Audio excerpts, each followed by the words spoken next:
What was the idea, like the starter idea? Because I know that there's been many. Sure. You've evolved so many times, but what was the starter idea? So the start of the idea was Robert went out one night with a group of folks from a church, much against his will. Not something he was not a volunteering kind of guy.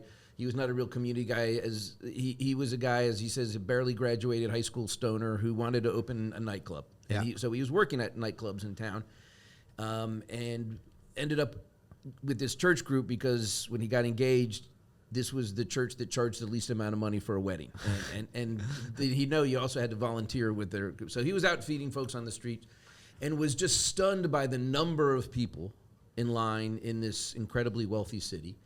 And stunned by the fact that the people that were getting meals from these church folks one night didn't match what he had in his mind of what hungry people would look like. They weren't sort of the Depression era poor from our high school textbooks.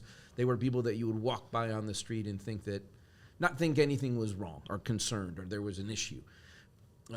And so he saw that, and he saw that this system of feeding people was almost just, if not expanding the line of people, it was making sure that line would always be there. So people were coming to get their food, and his friends at the church were greeting them by name, and Robert asked them how they knew them, and they said with almost a gleeful sense of pride, they've been coming here for years, as if that was a good thing. And Robert said, holy shit, that's the worst thing I've ever heard in my life. This whole system we have is not working for except it's certainly not working for the folks in line. It may be working for the people that are handing out food, and this is where Robert recognized that this system of charity that we have had been flipped somehow to be more about the redemption of the giver and not the liberation of the receiver.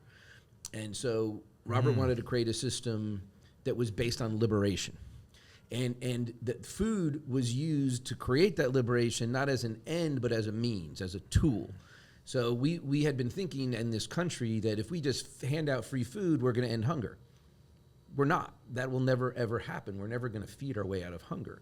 But we can use food to create opportunities, to create jobs. So we can take food from, again, Robert was a nightclub guy, a restaurant guy. We can take food, he thought, from restaurants, not only that I work in, but all my friends work in, and the caterers around town, bring this food to a central location, food that we were going to throw out at the end of the night, re-prepare it and make it healthy and nutritious meals, and not give it out on the streets, but give it to organizations that are helping people get out of line. So recovery programs, job reentry programs, job training programs, empowerment programs for women who are victims of abuse. Whatever it was, we can take the food line item off of someone's budget so they can focus on empowering and liberating their clients.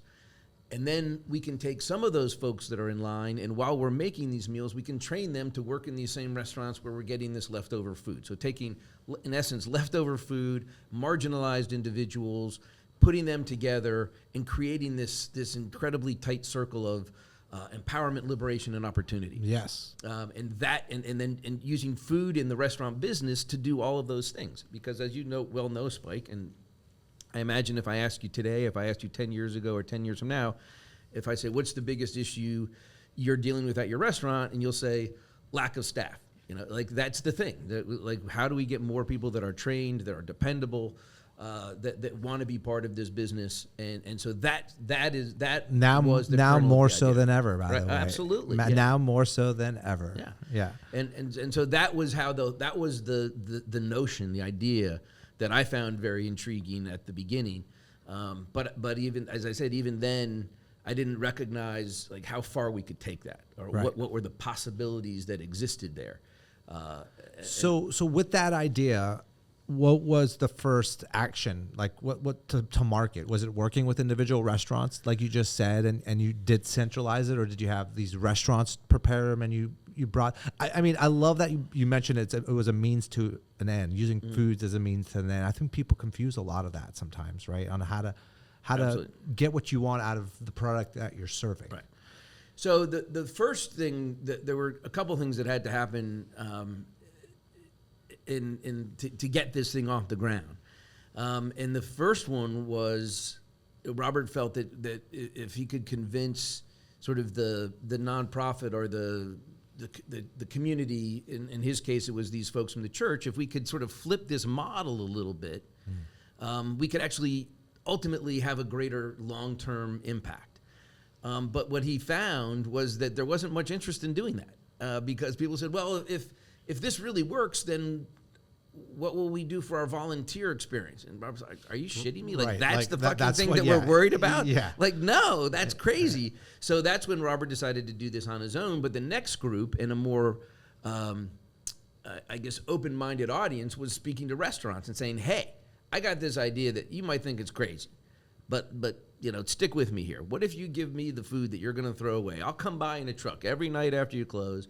I'm going to bring it to this other place, and then we're going to train people. And I say this all the time, Spike, is that if it were not for the support and buy-in of the restaurant industry, then we would not be where we are today. Yeah. It was that group of individuals who have to think a little creatively, a little outside the box all the time, to think about how can we use things on the margins, because that's where we're living, right? And we Shout have to out get to chefs, restaurateurs taking risks, absolutely, to always and pushing so the envelope. It was